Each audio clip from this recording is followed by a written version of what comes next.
सभी को नमस्कार, आप सभी को प्रणाम और आप सभी के प्यार एवं आशीर्वाद से हम श्रीमद् भगवत गीता का आज 17वां अध्याय श्रद्धात्रय विभाग योग का अभ्यास करने जा रहे हैं। सर्वप्रथम हम श्री परमात्मा को नमस्कार करेंगे। ओम श्री परमात्मने नमः।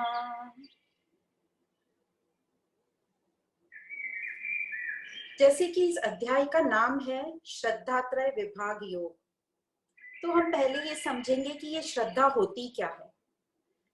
ये जो श्रद्धा है ये मनुष्य की बुद्धि की एक विशेष क्षमता है।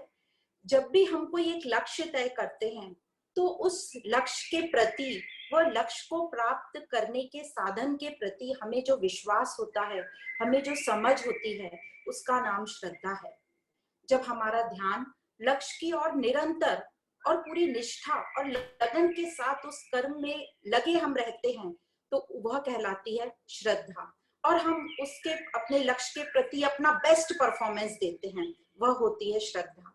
तो इस कदर हम अपने लक्ष्य के प्रति जब रुचि लेने लगते हैं, उसमें प्रेम भाव डालने लगते हैं और उस लक्ष्य के प्रति हमें अपनापन लगने लगता है, उसको कहते हैं श्रद्धा। जैसे आपने देखा होगा खेल के मैदान में जब क्रिकेटर्स खेलते हैं तो सिर्फ वो खेलते क्रिकेट नहीं है, उनकी उसमें पूरी रुचि रहती है और ऐसा कहा जाता है कि वो सिर्फ खेलते नहीं है, वो खाते भी क्रिकेट है, सोते भी क्रिकेट है। जैसे किसी को संगीत का शौक है, म्यूजिक का शौक है, या गाने का शौक है, या नृत्य करने का शौक है, तो वह उसमें इस कदर घुस जाते हैं, जैसे उसमें वो मिलकर एक हो जाते हैं। जैसे हम भजन की लाइन सुनते हैं कि ऐसी लागी लगन, मीरा हो गई मगन, तो इतनी लगन उसमें लग जाती है कि उसमें हम पूरी तरह घुलकर एक हो जाते हैं। अब ये जो शास्त्र हैं हमारे वेद उपनिषद, ये शास्त्रों के अध्ययन से हमारी सोचने और विचार करने की शक्ति जो है उन्नत होती है, और शास्त्रों का आत्मसात करके हमारा विश्वास और समझ बढ़ती है। तो यह जो श्रद्धा है यह मनुष्य के डेस्टिनेशन को, गंतव्य को निश्चय कराती है, हमारे डेस्टिनेशन को एक सही दिशा देती है और हमें उत्साहित करती है, हमें प्रफुल्लता देती है। जो शास्त्रों का साथ नहीं लेते उन्हें न तो कामयाबी हासिल होती है, न ही आनंद हासिल होता है, और आध्यात्मिक उन्नति तो उनकी बिल्कुल ही नहीं होती। तो इस प्रकार जो श्रद्धा है वह है विश्वास, समझ, निष्ठा, लगन, निरंतरता। जो भी हमारा लक्ष्य है उसके प्रति हम निरंतर लगे रहें, रुचि, प्रेम भाव और अपना एक बेहतरीन शॉट देना, अपना बेहतरीन परफॉर्मेंस देना। इन सब को जब हम एक में लपेट लेते हैं तो इसको कहते हैं श्रद्धा। मतलब श्रद्धा है devotion, dedication, determination, worshipful attitude और कंटिन्यूसली कंसिस्टेंसी, जिसको हम बोलेंगे। This all rolled in one is known as shraddha. श्रद्धा का कोई अंग्रेजी शब्द नहीं है। जो अंग्रेजी एक शब्द है फेथ, फेथ श्रद्धा के काफी निकट आता है, पर फेथ मतलब सिर्फ हम ट्रस्ट बोलते हैं, तो श्रद्धा का कोई एग्जैक्ट इंग्लिश वर्ड नहीं है। अब 16वें अध्याय में जो हमने पढ़ा था देवासुर संपत विभाग योग में, हमने समझा कि हमारी जो आध्यात्मिक उन्नति है उसके लिए श्रद्धा के साथ शास्त्रों का अध्ययन करेंगे, तब हमारे जो दैवी गुण हैं वो हम पक्के कर पाएंगे। मतलब हमारे मन बुद्धि को हम शुद्ध और शांत और दिव्य बना पाएंगे। और जो शास्त्रों का साथ नहीं लेता है उसका हमने रिजल्ट देखा, ना तो उसको सुख मिलेगा ना आनंद मिलेगा। तो इसी उपलक्ष्य में इस अध्याय में अर्जुन का प्रश्न आता है। अर्जुन पूछते हैं, जो लोग शास्त्रों का त्याग कर देते हैं और सिर्फ श्रद्धा से यज्ञ करते हैं, उनकी कौन सी स्थिति होती है? सात्विक स्थिति, राजसिक स्थिति या तामसिक स्थिति? तो अर्जुन को ये लग रहा है कि शास्त्रों का साथ लेना क्या आवश्यक है? मतलब ज्ञान प्राप्त करके ही कर्म करना आवश्यक है क्या? श्रद्धा पूर्वक सदाचार से चलते रहे यही काफी नहीं है? यह अर्जुन का सवाल है, जो हम सबका भी सवाल हो सकता है। तो यहाँ पे इस अध्याय में श्री भगवान बोलना शुरू करते हैं। श्री भगवान उवाच, श्री भगवान बोलते हैं, यह जो श्रद्धा है ये हमारे स्वभाव से पैदा होती है, और ये श्लोक में शब्द यूज किया है सत्वानुरूपा सर्वस्य श्रद्धा भवति भारत। मतलब यह जो श्रद्धा है हमारे स्वभाव संस्कार के हिसाब से होती है, मतलब हमारे अंतःकरण के हिसाब से। और यह सभी की श्रद्धा, हम सभी की, चाहे हम शास्त्र माने या ना माने, या हम किसी भी देश किसी भी काल में हो, हम सबकी जो श्रद्धा है अपने स्वभाव और संस्कार से होती है। और ये जो संस्कार और स्वभाव होते हैं उससे श्रद्धा होती है। इसका मतलब जो श्रद्धा है वो डायरेक्टली हमारे गुणों पर निर्भर करती है, क्योंकि हमारे संस्कार और स्वभाव सब गुणों पर डिपेंड करता है, सतो रजो और तमोगुण पे। तो यह श्रद्धा भी गुणों के अनुसार है, सात्विक श्रद्धा, रासिक श्रद्धा और तामसिक श्रद्धा। अब 14वें अध्याय में हमने इन तीनों गुणों को काफी ठीक से पढ़ा था, उनके लक्षण समझे थे और वो कैसे हमारे कार्यों को कैसे घटित कराती है वह भी हमने समझा था। इस अध्याय का विषय यह है कि इन तीनों गुणों, जो तीन हमने गुण समझ रहे हैं, सत्वगुण रजोगुण और तमोगुण, इन तीनों गुणों का मनुष्य के व्यक्तित्व पे, उसकी जीवन शैली पे, मतलब उसकी लाइफस्टाइल पर और उसके आध्यात्मिक जीवन मतलब उसके स्पिरिचुअल पाथ पर क्या प्रभाव पड़ता है। तो यह अध्याय में हम ये देखेंगे और जब हम ये पढ़ेंगे तो हमें समझेगा कि हम इन्हें चेंज कर सकते हैं। तो जब तक हम खुद नहीं समझेंगे तब तक हम कोई चीज करते नहीं है। जैसे हमने समझा, हम हर चीज अपने मन से करते हैं जो हमें ठीक लगता है। तो जब हम ये खुद समझ जाएंगे तो हम खुद अपने आप को चेंज करने में ज्यादा कामयाब हो पाएंगे। तो इस प्रकार अध्यात्म हमें आईना दिखाता है, हमें मानो एक मिरर दिखा देता है और कि हम उसको देखें और अपने आप को जान पाए। और इस प्रकार यह जो अध्यात्म है हमारा इलाज जड़ से करता है।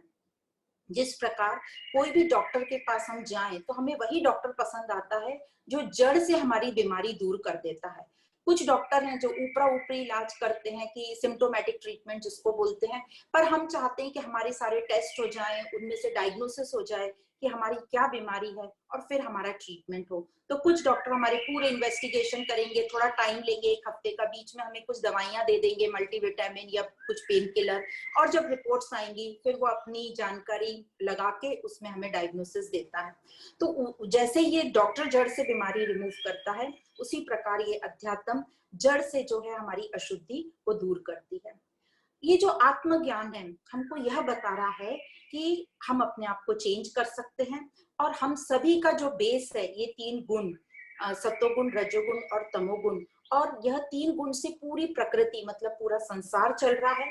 और हर एक व्यक्ति में ये तीनों गुणों का मिक्सचर है और हर एक व्यक्ति बिल्कुल अलग है, मतलब तीनों गुणों का जो मिक्सचर है हर एक में बिल्कुल अलग है। और हमें अब तक ये भी पता चल गया कि इस संसार में जो हम आए हैं, इस संसार में हमारे आने का मिशन है कि हमको अपने आप को उन्नत करना है, अपने आप को शुद्ध करना है, अपनी वासनाओं को हटाना है और उस तत्व के साथ मिलना है, गुणातीत होना है। पर हम यहाँ आते हैं और चले जाते हैं, कुछ करते भी हैं तो वह हम स्वार्थ पूर्वक करते हैं।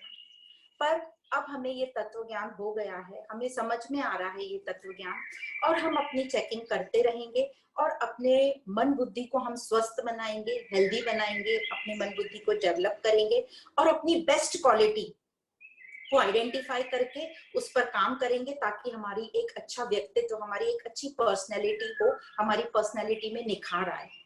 पर हम तो ये पर्सनैलिटी है ही नहीं, हम तो ये तीन गुणों से अलग हैं। जैसे हमको बताया गया कि आदि शंकराचार्य जी ने कहा कि ना तो मैं मन हूं, ना मैं बुद्धि हूं, ना मैं ये पांच तत्व हूं, मतलब मैं ये तीन गुण भी नहीं हूं, फिर मैं क्या हूं? तो हमें दूसरे अध्याय में ही बता दिया गया कि हम तो आत्मा है, सत चित आनंद स्वरूप।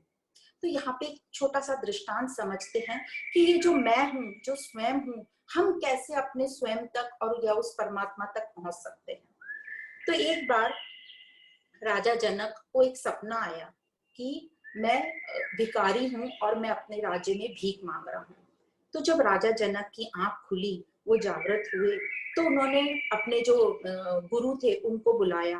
कहते हैं तब अष्टवक्र गुरु थे और उनको बुलाया गया और राजा जनक ने अपनी जो उनको मुश्किल हो रही थी कि ये जो मुझे सपना आया है, क्या ये सपना सच है कि मैं एक भिखारी हूँ, कि जो मैं अभी राजा बनकर सिंहासन पे बैठा हूँ वो सच है, इन दोनों में से सच क्या है?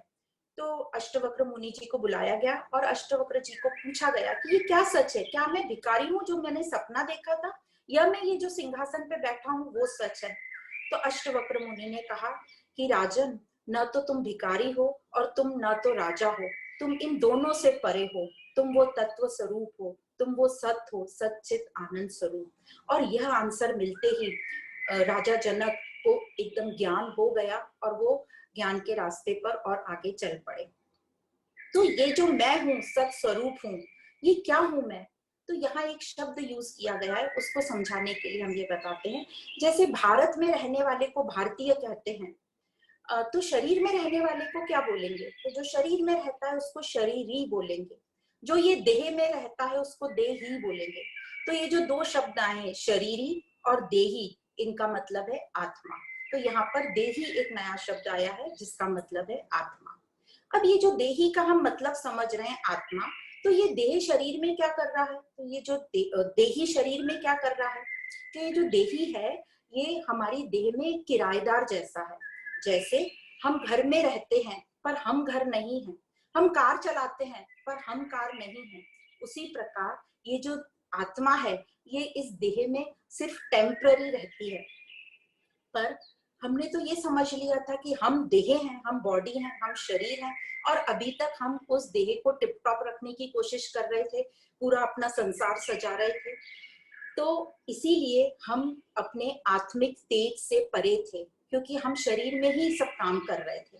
पर अब जैसे ही हमें ये समझ में आ रहा है कि मैं देह नहीं देही हूँ, तो इस देह तक पहुंचने का रास्ता क्या है, स्वयं तक पहुंचने का रास्ता क्या है? तो स्वयं तक पहुंचने का रास्ता, जैसे हम अभी तक पढ़ते आ रहे हैं कि हमें अपने आप को भोगी से योगी बनाना है, हमें अपने आप को तमोगुण से रजोगुण और रजोगुण से सतोगुण की तरफ लाना है, और उस सतोगुण में निरंतर काम करते रहना है। तो यही यात्रा है, तमोगुण से सतोगुण की तरफ आएंगे तब हम अपने स्वयं को पहचान पाएंगे। अब कैसे हम बोलते हैं कि हम आ पाएंगे, थोड़ा डिफिकल्ट लगता है, पर रास्ता तो यही है, मेहनत हमको करनी है। इसको फिर एक एग्जांपल से हम समझते हैं। एक छोटा बच्चा था, वो अपने पापा के साथ एक खेल खेलने गया और उसने एक लक्ष्य साधा कि मेरे को एक दीवार बनी हुई है, उसके ऊपर तक चढ़ना है। तो वो छोटा बच्चा था, उसके पिताजी दूर बैठ गए और वो बच्चा कोशिश कर रहा है वो दीवार पर चढ़ने की। बार बार वो थोड़ा ऊपर चढ़ता है, नीचे गिर जाता है, फिर ऊपर चढ़ता है, नीचे गिर जाता है। उसके पिताजी सिर्फ दूर से उसको देख रहे हैं। अब ये बच्चा बहुत देर तक कोशिश कर ली, पर उसने हार नहीं मानी।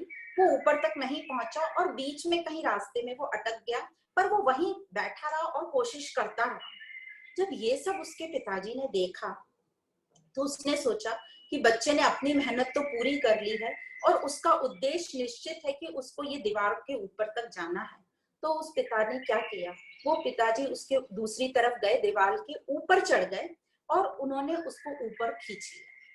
ये कौन कर सकता है? ये सिर्फ पिता ही कर सकता है। और हम सबका पिता कौन है? जो हमने 15वें अध्याय में पढ़ा, हम सबका जो बीज है वह है परमात्मा ब्रह्म। पर उसके लिए हमें क्या करना होगा? हमें अपनी मेहनत पहले करनी होगी। तो जो हम अपनी मेहनत करेंगे, अपनी लगन, निष्ठा, विश्वास, समझ के साथ जब हम अपने लक्ष्य की ओर बढ़ेंगे और जब हम अपना पूरा 100% देंगे, तो वही हमारा हमारे ऊपर आशीर्वाद होगा। और यह जो मेरा मुझ पर आशीर्वाद है, और जब मेरा मुझ पर आशीर्वाद हो जाएगा तो मुझ पर वो प्रभु कृपा होगी, जो परमात्मा मुझे ऊपर खींच लेगा। तो मेरे पास मेरा जो रोल है वो है कि अपना बेस्ट परफॉर्मेंस देना, समझ के साथ, विश्वास के साथ, पूरी लगन, निष्ठा के साथ और निरंतरता के साथ, कंसिस्टेंसी के साथ। तो इस प्रकार जब हम अपने ऊपर आशीर्वाद करेंगे तो प्रभु कृपा हमारे ऊपर अवश्य होगी। जिस प्रकार हमने 6ठे अध्याय के 5वें श्लोक में पढ़ा था, उद्धरेत आत्मा न आत्मानाम न आत्मानम वसादयेत, मतलब अपने आप को ही ऊपर उठाना है, हमको अपना ही प्रेरणा का स्रोत बनना है, हमको अपना ही इंस्पिरेशन बनना है, हमें अपने आप को नीचे नहीं गिराना है। और इसी श्लोक में आगे बोलते हैं, तू ही अपना शत्रु है, तू ही अपना मित्र है। तो हमें अपना मित्र बनना है, अपना गुड फ्रेंड बनना है। अपने अंदर का जो स्वयं, जो हमारी आत्मा है, जिसको हम कृष्ण के रूप में बोल रहे हैं, उसको हमें उससे दोस्ती करनी है, उससे सांठगांठ करनी है, ताकि हमारा आगे की जो यात्रा है वो सरल और सुंदर हो जाए। तो यहाँ तक हमने समझा कि मनुष्य के जो कर्म होते हैं, व्यवहार होते हैं, सोच विचार भाव होते हैं, जो मन बुद्धि से आते हैं, वो सब उसकी श्रद्धा से निश्चित होते हैं। और श्रद्धा डिपेंड करती है हमारी वासनाओं पर, स्वभाव पर, संस्कार पर। और ये सब कहाँ से आते हैं? अभी के, प्रेजेंट के, और हमारे पुराने अभी की लाइफ के पास्ट, और शायद पास्ट की बहुत सारी लाइफ का। तो ये सब हमारे जीवन का जो प्रोडक्ट होता है, ये सब जो वासनाएं हैं, वे हमारी स्वभाव संस्कार बनाती हैं। और इन सब जो कारण है वह है ये 3 गुण, सत्वगुण, रजोगुण और तमोगुण। और श्रद्धा गुणों के अनुरूप होती है। तो जैसी जिसकी श्रद्धा, वैसा उसका व्यक्तित्व, वैसी उसकी पर्सनालिटी। जैसे हम सभी ने देखा है, किसी व्यक्ति में कोई टैलेंट होता है, पर उसमें उसकी रुचि नहीं होती, या श्रद्धा नहीं होती, या उसके प्रति लगाव नहीं होता, विश्वास नहीं होता, समझ नहीं होती, तो उसका जो वो टैलेंट है वो बाहर निकल के नहीं आता, वो व्यक्त नहीं हो पाता। और जैसे ही श्रद्धा जुड़ जाती है, या उसमें उसको रुचि आने लगती है, तो उसके व्यक्तित्व में एक बदलाव आ जाता है, उसका उसका स्वरूप ही चेंज हो जाता है, उसका पूरा व्यक्तित्व ही चेंज हो जाता है। और हमने सबने देखा है, जिन लोगों ने अपने क्षेत्रों में महारथी हासिल करी है, उन सभी ने श्रद्धा पूर्वक अपने टैलेंट पर बहुत मेहनत करी है। जैसे एग्जाम्पल हम दें तो संगीत की दुनिया में देख लें तो पंडित जसराज, पंडित भीमसेन जोशी, गिरिजा देवी, शुभ लक्ष्मी, श्री लता मंगेशकर जी, बाला सुब्रमण्यम जी। स्पोर्ट्स की दुनिया में यदि हम देखें, खेलकूद की दुनिया में, तो सचिन तेंदुलकर, MS धोनी, PT उषा, नाम तो बहुत हैं, अभिनव बिंद्रा, सानिया मिर्जा, सानिया नेहवाल, PV संधू, हिमा दास। तो ऐसी लिस्ट तो बहुत लंबी है यदि हम प्रेरित होना चाहें तो। विश्वनाथ आनंद। और साइंस की दुनिया में हम देखें तो लुई पास्चर, जिन्होंने एंटीबायोटिक और वैक्सीन बनाए, मैडम क्यूरी, जिन्होंने रेडियो एक्टिव एलिमेंट बनाए। कुकिंग की दुनिया में देखें, पाक कला की दुनिया में, तो हम देखते हैं तरला दलाल जी, शोभा इंदानी जी, संजीव कपूर, और एग्जाम्पल हमारे पास भरमार है। बिजनेस, व्यवसाय या व्यापार की दुनिया में देखें तो रतन जी टाटा, जिनका योगदान हर क्षेत्र में रहा है, सुधा मूर्ति जी। तो इस प्रकार लिस्ट हमारी हर क्षेत्र में है, जिन्होंने अपनी ऊपर मेहनत करी है और फिर उनको ऊपर कृपा हुई है। जो श्रद्धा के साथ अपने ऊपर मेहनत करते हैं तो उनके टैलेंट में निखार आता है। अब जरूरी नहीं है कि जैसा इन सबको नेम फेम मिला है, कामयाबी मिली है, हमको भी मिले।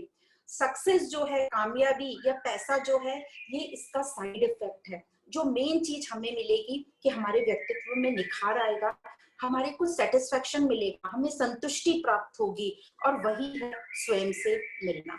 तो इस प्रकार हमने देखा कि ये श्रद्धा होती क्या है, और श्रद्धा को हम कितना स्ट्रॉन्ग कर सकते हैं, उसको कितना कल्टीवेट कर सकते हैं शास्त्रों के माध्यम से। तो अब हम सबसे पहले पढ़ेंगे श्रद्धा जो 3 प्रकार की होती है, सात्विक श्रद्धा पढ़ेंगे।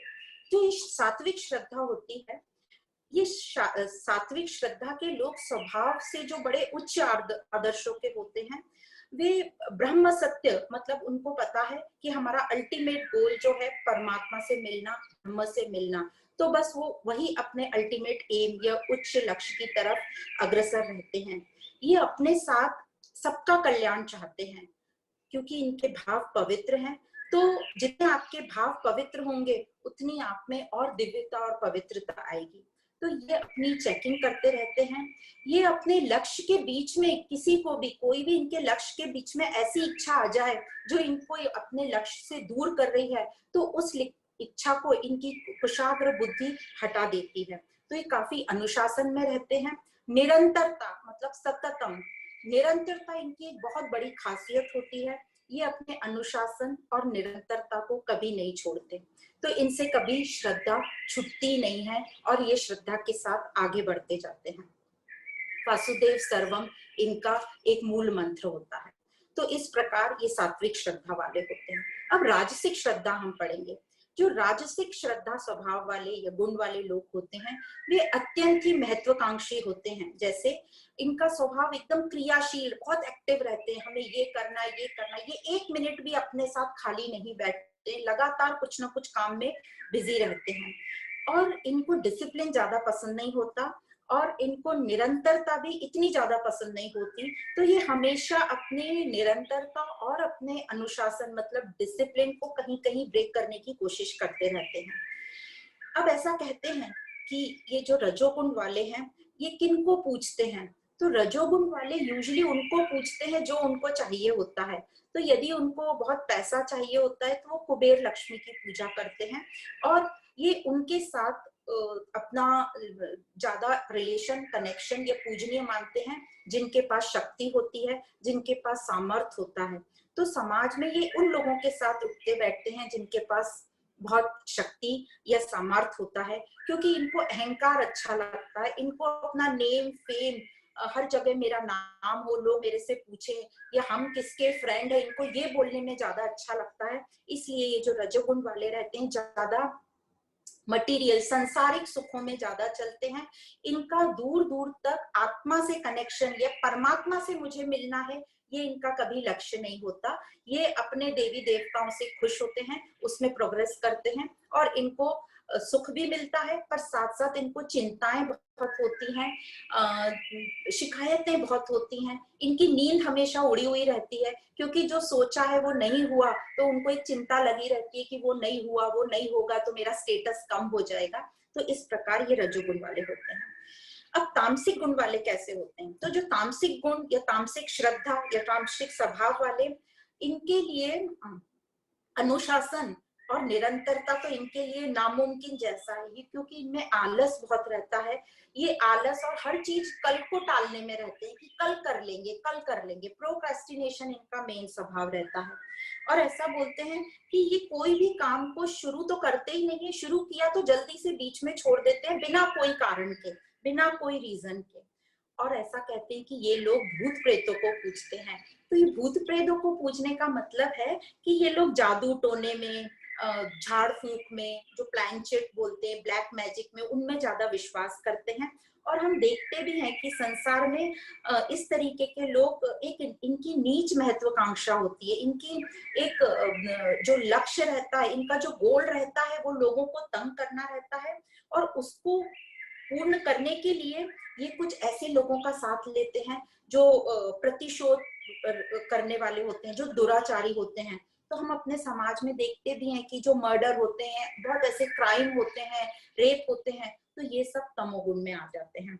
और ये जो तमोगुणी स्वभाव वाले, ये तमोगुणी श्रद्धा वाले होते हैं, यह तो अपने जीवन में इनके मधुरता का कोई रोल ही नहीं है।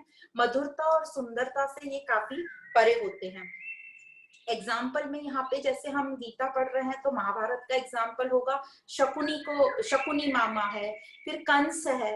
तो ये दो कैरेक्टरों को तमोगुणी बताया गया है।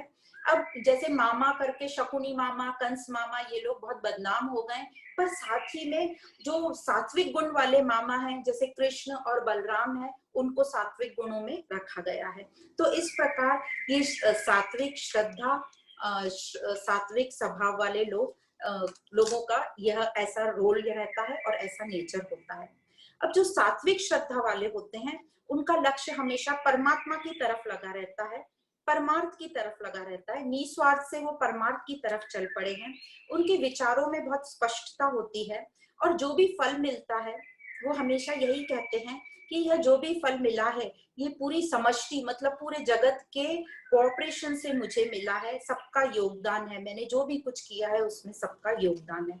पर जो राजसी और तामसी वाले होते हैं उनका लक्ष्य ज्यादा संसार की तरफ होता है। और ऐसा भी कहते हैं वो ज्यादा सेवा जो करने में जाते हैं उनमें भी उनको ये लगता है कि हमारा नाम कहाँ आ जाए, फोटो खिंचवाएंगे, पेपर में फोटो आएगा, मैगजीन में आएगा, टीवी में आना चाहिए, तो सब जगह हमारा नाम आना चाहिए। तो ये होते हैं राजसी और तामसी दोनों। जो सात्विक है उनकी सबसे पहली जो बात होती है कि मुझे स्वयं को जानना है, मुझे परमात्मा का साक्षात्कार करना है, परमात्मा को प्राप्त करना है। और यही होती है इनकी श्रद्धा, और इसी को यहाँ पर सात्विक श्रद्धा बोला है। और असली में तो रियलिटी में तो श्रद्धा हमेशा सात्विक ही होती है, पर यहाँ समझने के लिए हमें राजसी और तामसी बताई गई है। और आगे कहते हैं, जिनको शास्त्रों का ज्ञान नहीं है पर कोई संतों का साथ मिल जाता है या पूर्व के कहीं के संस्कार आ जाते हैं, तो उनमें कुछ ना कुछ श्रद्धा रहती है। उनके भीतर एक भाव रहता है कि कोई तो महान चीज है जो मुझे चला रही है, और यह लोग यज्ञ, दान और सत्संग में इस तरीके से जुड़ जाते हैं। जैसे बोलते हैं ना, कंपनी का फर्क पड़ता है कि हम किन लोगों के साथ उठ बैठ रहे हैं। तो ये लोगों को कभी ना कभी ऐसी कंपनी मिल जाती है, जरूरी नहीं है कि सबको मिले, पर कई बार इन लोगों को अच्छी कंपनी मिल जाती है और पुराने पूर्व संस्कारों के कारण ये सही मार्ग पर चल पड़ते हैं। तो इसके ऊपर भी एक बड़ा अच्छा सा दृष्टांत है। दृष्टांत ऐसा है अल्बर्ट आइंस्टीन का, जो एक बड़े साइंटिस्ट थे, हम सब जिनका नाम जानते हैं। तो अल्बर्ट आइंस्टीन को कई लोग लेक्चर देने बुलाने लगे थे, तो उनका ड्राइवर उनको लेके जाता था। अब जो उनका ड्राइवर था बहुत चतुर था और बहुत होशियार था। तो जब बहुत टाइम बीत गया, तो एक दिन वो ड्राइवर ने अल्बर्ट आइंस्टीन से कहा कि साहब, मैं आपके तो लेक्चर सुन सुन के मेरे को आपके पूरे लेक्चर याद हो गए। तो अल्बर्ट आइंस्टीन को बड़ा आश्चर्य हुआ कि इसको मेरे पूरे लेक्चर याद हो गए। तो अल्बर्ट आइंस्टीन ने उससे मजाक किया कि एक काम करो, अभी जहां नेक्स्ट लेक्चर होने वाला है 1 हफ्ते बाद, वहां तुम मेरा ड्रेस पहन के चले जाना, देखता हूं मैं तुम्हें कितना आता है मेरा लेक्चर। तो वैसे ही हुआ 1 हफ्ते बाद। और ऐसा था कि जहां अल्बर्ट आइंस्टीन जाने वाले थे, उनको किसी ने ऐसे देखा नहीं था व्यक्तिगत। तो वो जो ड्राइवर को अल्बर्ट आइंस्टीन के कपड़े पहना दिए, और अल्बर्ट आइंस्टीन ने ड्राइवर के कपड़े पहन लिए और ऑडियंस में बैठ गया। और ये जो ड्राइवर था, जो अल्बर्ट आइंस्टीन बना, ये स्टेज पे पहुंचा और उसने अपनी स्पीच शुरू करी। और उसने स्पीच एकदम परफेक्ट दी और बहुत कॉन्फिडेंस के साथ दी। अल्बर्ट आइंस्टीन को बड़ा मजा आ गया कि अरे वाह, मेरे ड्राइवर ने मेरी स्पीच एकदम वर्ड टू वर्ड कॉपी करी। जब स्पीच खत्म हुई, तो जो क्वेश्चन आंसर सेशन होता है, तो वहां ऑडियंस में से किसी ने पूछा कि आप हमें एब्सोल्यूट और वर्चुअल, सापेक्ष और निरपेक्ष की डेफिनेशन बताएंगे, मैनिफेस्टेशन और अनमैनिफेस्टेशन क्या होता है। तो अल्बर्ट आइंस्टीन, जो रियल अल्बर्ट आइंस्टीन थे, वो ऑडियंस में बैठे थे, बोले अब ये पकड़ में आएगा, इसको इसका आंसर नहीं आएगा। तो ड्राइवर बोलता है, जो स्टेज पे खड़ा है, ये इतना इजी डेफिनेशन आपने मेरे से पूछा है, इसको तो मेरा ड्राइवर बता देगा जो ऑडियंस में बैठा है। तो ये देख के अल्बर्ट आइंस्टीन तो बिल्कुल की गदगद हो गया कि ये इतना होशियार आदमी। सोचो तो कंपनी का कैसा असर होता है। तो इसीलिए हम भी बोलते हैं कि अच्छी कंपनी रखो, और हमारे लिए अच्छी कंपनी क्या है? अच्छी किताबों को पढ़ो, अच्छी चीजें सुनो। ये शास्त्र तो हमारे लिए इतने भरमार हैं, इसको हम जिंदगी भर भी पढ़ते रह जाएं तो भी खत्म नहीं होंगे। तो शास्त्रों को पढ़ो, उपनिषदों को पढ़ो, समझते जाओ। जितना डूबोगे उतनी उछल कूद बंद हो जाएगी। जैसे हम समंदर पे देखते हैं, ऊपर ऊपर लहरें बहुत कूदती फानती हैं, पर समंदर में जितना डीप जाओगे उतना शांति है, उतनी शांति है। तो जो ज्यादा उछलते कूदते हैं, जिनको बड़ा पूछना रहता है, वो समझ जाते हैं कि हम अभी सुपरफिशियल है। जैसे हम सब हैं, हम सबको बहुत प्रश्न हैं, बहुत सारे जवाब चाहिए, ऐसा क्यों वैसा क्यों। पर जितना हम पढ़ के समझते जाएंगे, उतना हम शांत होते जाएंगे। तो इस प्रकार हमने सात्विक, राजसिक और तामसिक श्रद्धा पढ़ी। पर आगे आता है कि ये जो राजसिक और तामसिक श्रद्धा वाले हैं, ये तप कैसे करते हैं। इनके जो तप होते हैं वो भी दोषपूर्ण होते हैं। तप मतलब जो मेहनत ये करते हैं। तो ये दोषपूर्ण तप कैसे हुआ, तो हम थोड़ा सा तप समझ लेते हैं, तप क्या होता है। अब जो तप है, आदि शंकराचार्य जी के हिसाब से भी और भगवान श्री कृष्ण कहते हैं, तप का मतलब है अपने मन बुद्धि की जो शक्ति है उसको सही डायरेक्शन में लगाएं, उसको अपने लक्ष्य की तरफ लगाएं, वही सच्चा तप है। तप वो नहीं है जो हम अपने शरीर को कष्ट देते हैं। और जब हम अपने मन बुद्धि को शांत करने में लगे रहते हैं, कठिनाइयां बहुत आएंगी, बहुत सारी चीजों के प्रति हमारा मन जाएगा, टेम्पटेशन होगा, हमारी इच्छाएं होंगी।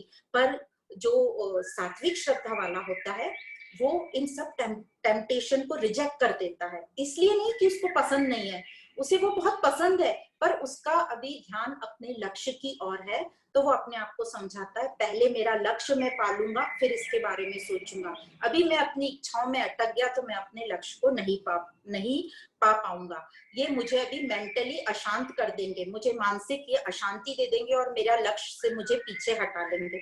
तो इस प्रकार जो सात्विक श्रद्धा वाले होते हैं वो अपने लक्ष्य के प्रति एकदम दृढ़ रहते हैं और हर इच्छा और टेम्पटेशन को वो कैंसिल करके इंजॉय करते हैं अपने लक्ष्य की तरफ जाना।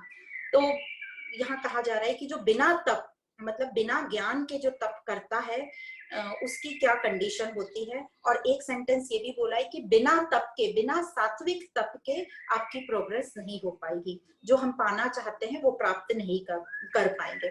तो बिना ज्ञान के जो तप करते हैं उनकी क्या हालत होती है? उनकी हालत होती है कि वो ओवर एक्सर्शन कर लेते हैं, तो थकान आ जाती है, उनकी पूरी एनर्जी जो है शरीर के तप में या गलत डायरेक्शन के तप में चली जाती है। वो क्यों करते हैं ऐसा? वो करते हैं क्योंकि अहंकार रहता है और दिखावटीपन, जिसको दंभ कहते हैं। दिखावटीपन और अहंकार कि लोग कर रहे हैं इसलिए मुझे भी करना है, लोगों को बताने के लिए करना है कि मैं कौन हूं, मेरे पास क्या है। तो ये जो राजसिक और तामसिक स्वभाव वाले लोग होते हैं ये अपने आप को फिजिकली बहुत टॉर्चर करते हैं। ये अपने फिजिकली अपने बॉडी को टॉर्चर करने के कारण इनका जो मेंटल बैलेंस भी खत्म हो जाता है, इनको फिर नींद नहीं आती ठीक से, चिंताएं होती हैं, तो इनकी सेहत ठीक नहीं रहती। और जब उनकी सेहत ठीक नहीं रहती तो उनके फेस पे भी इफेक्ट होता है। इसलिए जो आत्मिक दिव्यता है, जो आत्मिक आकर्षण है, इन लोगों में कम दिखता है। पर ये करते क्यों है? क्योंकि इनको कंफ्यूजन है कि मैं स्वयं और ये बॉडी के अंदर, जैसे अभी हमने पढ़ा शरीर और शरीरी, इनका ध्यान सिर्फ शरीर पर है, ये शरीरी को नहीं जानते, ये आत्मा को नहीं जानते। और कोई जनवाना भी जाना चाहे तो ये जानने की उनको पीछे कर देंगे, उनको लगेगा संसार में नेम फेम ज्यादा इंपॉर्टेंट है, तो ये उसी में लगे रहते हैं। तो इसका कॉज यही है कि वो मैं और शरीर में अंतर नहीं जानते, इनको कंफ्यूजन रहता है कि ये मैं कौन हूं और शरीर कौन है, ये शरीर को ही सब कुछ समझते हैं। तो इस प्रकार जो बिना ज्ञान के तप करता है उसकी एनर्जी वेस्ट होती है और उसे कामयाबी सुख नहीं हासिल होता। तो अब आगे बताते हैं कि जिस प्रकार अभी तक हमने पढ़ा सात्विक श्रद्धा, राजसिक श्रद्धा और तामसिक श्रद्धा, पर इसी प्रकार जो और भी इंपॉर्टेंट चीजें हमको पता होनी चाहिए वो है आहार, यज्ञ, तप और दान। तो इन तीनों को भी, जैसे आहार मतलब जो हम भोजन, पर यहाँ पर सात्विक को आहार बोला है और तामसिक को भोजन बोला है। तो हमारा भोजन, यज्ञ, तप और दान तीनों को हमें डिटेल में पढ़ना होगा। क्यों समझना होगा हमें ये डिटेल में? क्योंकि ये जो हमारी श्रद्धा है ये बहुत यज्ञ, तप और दान और हमारे अनाज मतलब हमारे फूड से बहुत क्लोजली रिलेटेड है। हमारी श्रद्धा पर हम किस तरीके से कर्म करते हैं, तप करते हैं, दान करते हैं और हम क्या खाते हैं, इसका बहुत फर्क पड़ता है, इसका बहुत असर होता है। तो अब हमारा उद्देश्य क्या है?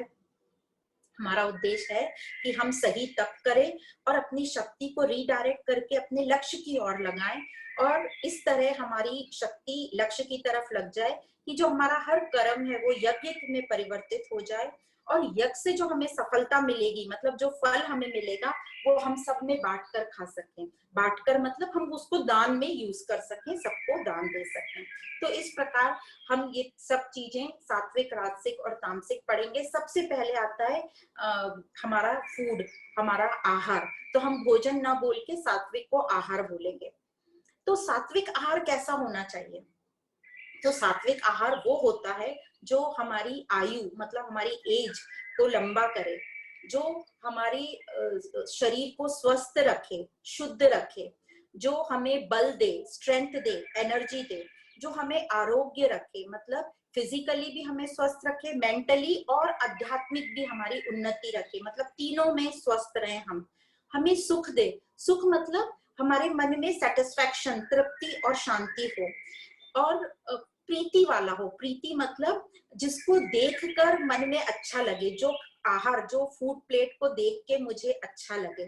जैसे हमने पढ़ा था उधर सात्विक भोजन में गुणों में कि कैसा होना चाहिए, जो हेल्दी भी हो, न्यूट्रिशियस भी हो और टेस्टी भी हो और हमारी आंखों को भी थोड़ा लुभाने वाला हो। तो इस प्रकार ये सात्विक भोजन होता है। तो सात्विक जो भोजन होता है ये कोई भी भोजन हमारे शरीर के लिए कैसे काम करता है, जैसे एक पेड़ के लिए खाद और पानी काम करता है, ऑक्सीजन काम करता है, उसी प्रकार भोजन हमारे लिए खाद और पानी का काम करता है। खाद, पानी और धूप, पूरा क्लाइमेट हमारे लिए ये काम करता है।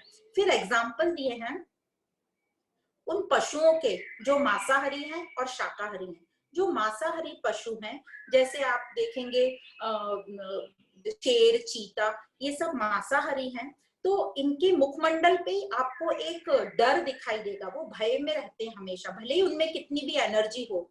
और वो एक पशु को संभालने के लिए 4-4 व्यक्ति लगते हैं और बहुत सारा तामझाम लगता है। पर जो शाकाहारी पशु होते हैं, जैसे गाय हो, हाथी हो, वो देखना आप बहुत ही सौम्य, सरल और सादे दिखेंगे। उनके मुखमंडल पे आपको कभी भी भय नहीं दिखेगा। और उनको संभालने के लिए एक ही व्यक्ति कितनी सारी गायों को संभाल लेता है, तो बहुत कम लोग लगते हैं, उनमें पावर हमारा कम वेस्ट होता है। तो ऐसे जस्ट कंपेयर किया है शाकाहारी और मांसाहारी को। अब सात्विक भोजन में क्या होना चाहिए, जैसे अभी तो हमने समझ लिया कि सात्विक भोजन की क्वालिटी ये होनी चाहिए कि लंबी आयु देना चाहिए, आरोग्य होना चाहिए, सुख देना चाहिए। पर ये भोजन कैसा होना चाहिए? तो ये जो सात्विक भोजन है ये रस युक्त होना चाहिए। रस युक्त मतलब स्वादिष्ट, टेस्टी होना चाहिए, जिसको हमें खाने की इच्छा हो। दूसरा, स्थिर होना चाहिए। स्थिर मतलब वो बैलेंस्ड होता है, हेल्दी होता है हमारे लिए और लंबे काल तक हमारे शरीर को फायदा देता है।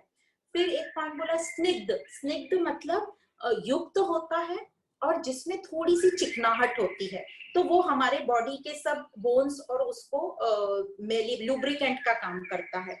फिर बोलते हैं कि वह हमें हमारे मन को प्रसन्न करने वाला, हृदय बोलते हैं, मतलब जो हमें देख के हमारे मन को प्रसन्नता हो।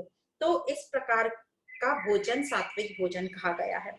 अब ये जो भोजन है, जैसे कहते हैं जैसा अन्न वैसा मन, तो हम भोजन से भी अपने मन को कन्वर्ट कर सकते हैं और मन से भी अपने भोजन को, तो दोनों साइकिल साथ साथ चल सकते हैं। कि पहले हम अपने आप को समझें कि ये सात्विक क्या है, और फिर हमें एक बार समझ में आ जाएगा तो वो हम सात्विक भोजन करना शुरू करेंगे।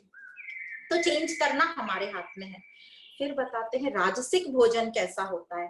राजसिक जो भोजन होता है, ये लोग राजसिक स्वभाव वाले जो भोजन करते हैं, ये तीखा इनको चाहिए, तीखा चाहिए, तेल वाला चाहिए, थोड़ा कड़वा, बहुत खट्टा खाएंगे। और या तो इनको एकदम गर्म उबलता हुआ चाहिए या एकदम ठंडा चाहिए। तो हम सब ने अपने काफी लोगों को देखा है कि उनको एकदम चाय चाहिए उबलती हुई। आप कप में छान कर उन तक ले जाते हो तो बोलते हैं ठंडी हो गई, वापस गर्म करके लाओ। ऐसा हमने देखा है। उनको कुछ चीज ठंडी दो तो बोलते एकदम चिल्ड चाहिए, बर्फ से ग्लास भरा हुआ होना चाहिए। तो इन लोगों के बोलते हैं कि ये ऐसे तो बहुत स्वादिष्ट लगता है, पर ये आहार उनको शक्ति नहीं देता। उनको सिर्फ अनुभव ऐसा होता है कि ये आहार हमें शक्ति दे रहा है, पर ये जो भोजन है हमें दुख देता है, दर्द देता है, रोग देता है और चिंता। तो दुख दर्द तो हम समझ सकते हैं, बहुत ऑयली, बहुत जो भी चीज बैलेंस के बाहर हो तो वो हमारी बॉडी के लिए अच्छी नहीं है। हमें बीमारियां लगती हैं तो दुख होता है। और चिंता क्यों होती है? क्योंकि बीमारियां लग गई तो उसकी चिंता होती है हमें। तो ये जो राजसिक भोजन है, ऐसा बोलते हैं जो राजसिक स्वभाव वाले हैं, वो उनका मूड बहुत फ्लक्चुएट करता है, तो उनके मूड के हिसाब से वो खाना अपना भोजन तय करते हैं। और ये काफी क्रोध वाले भी होते हैं और अनस्टेबल होते हैं, तो इनका जो मूड है वो इनका भोजन तय करता है। तो ये हुआ राजसिक भोजन। अब आता है तामसिक भोजन। तो जो तामसिक भोजन, तामसिक को भोजन बोला है क्योंकि भोजन जो भोजन वर्ड आया है भुज से। भुज मतलब भोग में लगा हुआ। तो ये तामसिक को भोजन का है। और तामसिक स्वभाव वाले कैसा भोजन पसंद करते हैं? उनको थोड़ा कच्चा पक्का हो या बिल्कुल सूखा, रस रहित, बासी दुर्गंध वाला खाना, पुराना खाना, उनको जैसे रात का रखा हुआ या 2 दिन पुराना। ऐसे भी हम कई बार लोगों को देखते हैं कि हमें तो ये 2 दिन पुरानी ठंडी चीज अच्छी लगती है बहुत, और जिस चीज में थोड़ी दुर्गंध हो या फिर बहुत अजीब सी सुगंध हो, उस गंध हो, उस टाइप का इन लोगों को खाना पसंद होता है। और ये जो आहार होता है, भोजन होता है तामसिक, ये यूजुअली आलस देने वाला होता है, हमें लेजी बनाता है और हमारे स्वास्थ्य के लिए बिल्कुल भी ये ठीक नहीं होता। तो इस प्रकार हम सब ने ये देखा है कि जब हम कोई ऐसे ठंडा या ऐसे खाना खा लेते तो हमारे नेचर में भी वो आलस आलस सुस्ती आने लगती है। जब हम कभी राजसिक भोजन करते हैं तो भी हमें हमारे को पेट में कुछ दर्द होने लगेगा या कुछ अनकंफर्टेबल सा फीलिंग आएगा। तो ये सब हमने एक्सपीरियंस किया हुआ है। तो ये हुआ भोजन, सात्विक, राजसिक और तामसिक। अब हम आगे चलते हैं यज्ञ पे। सात्विक यज्ञ, तामसिक यज्ञ और राजसिक यज्ञ। यज्ञ के पहले हम समझ लेते हैं यज्ञ है क्या। तो हमने पहले भी समझा है कि ये जो यज्ञ है, हम अपने कर्मों को यज्ञ में परिवर्तित कर रहे हैं। तो जैसे ही हम यज्ञ बोलते हैं तो हम सबके मन में एक छवि आ जाती है कि एक हवन कुंड है, अग्नि जल रही है, सब उसमें आहुति डाल रहे हैं, स्वाहा स्वाहा कर रहे हैं। तो उसी को यहाँ श्री मद भगवत गीता में श्री कृष्ण ने यही पूरे प्रोसीजर को हमारे कर्म में ला दिया और हमारे लिए बहुत इजी बना दिया। हमको हवन कुंड की जरूरत नहीं है, हमें स्वाहा अग्नि आहुति की जरूरत नहीं है, पर हम अपने कर्मों को यज्ञ में कैसे परिवर्तित करें। तो जो बोल रहे हवन कुंड दिखाते हैं यज्ञ के समय, तो ये जो हम कर्म कर रहे हैं, जहां हम कर्म कर रहे हैं जिस जगह पर, वो हुआ हमारा हवन कुंड। और जो आहुति हम डाल रहे हैं मतलब हमारी मेहनत हुई वो आहुति। और जो हम देखते हैं आहुति होने के बाद जब वो यज्ञ पूरा समाप्त हो जाता है तो हम सबने देखा है कि दूसरे दिन वो पंडित लोग, वो जो राख होती है, भस्म हो जाती है लकड़ियों की। तो ये जो भस्म हुई है वो क्या भस्म हुई है? हमारे कर्मों में हमारी वासनाएं जो है वो सब भस्म हो गई हैं।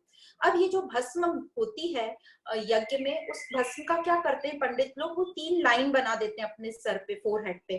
तो ये जो 3 लाइन है ये इंडिकेट करती है सतोगुण, रजोगुण और तमोगुण की। तो अब हमारी वासनाएं समाप्त हो गई, मतलब ये तीनों गुणों से हम ऊपर हो गए। तो जो बीच में टीका लगाते हैं वो हुआ गुणातीत या आत्मा का चिन्ह। तो ये हुआ। अब ये जो यज्ञ पूरा खत्म होता है फिर प्रसाद बंटता है।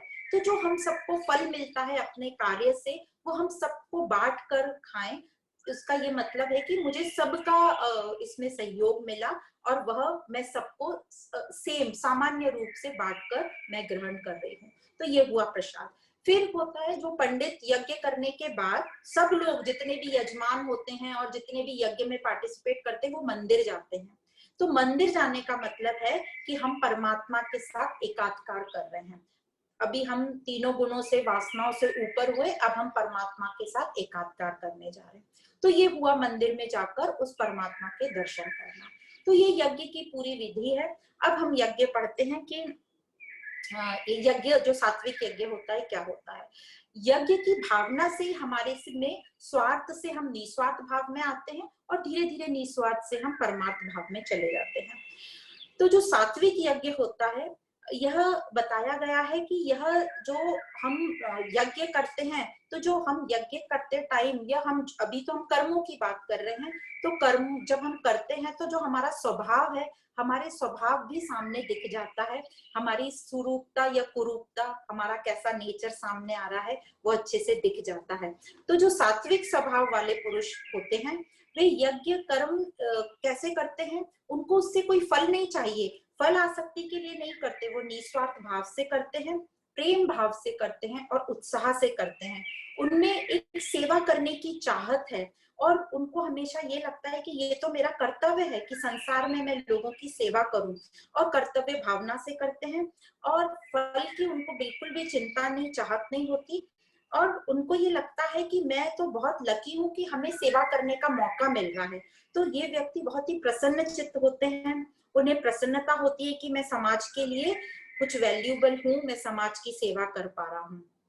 जैसे एग्जाम्पल हम दें तो महात्मा गांधी, लाल बहादुर शास्त्री, स्वामी विवेकानंद। एक बार महात्मा गांधी से किसी ने पूछा कि आप कुछ एग्जाम्पल बताइए ना जनता के लिए जो आपको फॉलो कर सके आपकी लाइफ के ऊपर, कि सतोगुण सतो प्रधान कैसे रहना चाहिए। तो महात्मा जी ने कहा मेरी पूरी लाइफ ही एक एग्जाम्पल है, तो मेरी पूरी लाइफ से ही सीख सकते हैं। तो इस प्रकार हम भी ये जो महान लोग हैं इनकी जीवन से बहुत कुछ सीख सकते हैं। और इन लोगों में देने की बहुत प्रवृत्ति रहती है।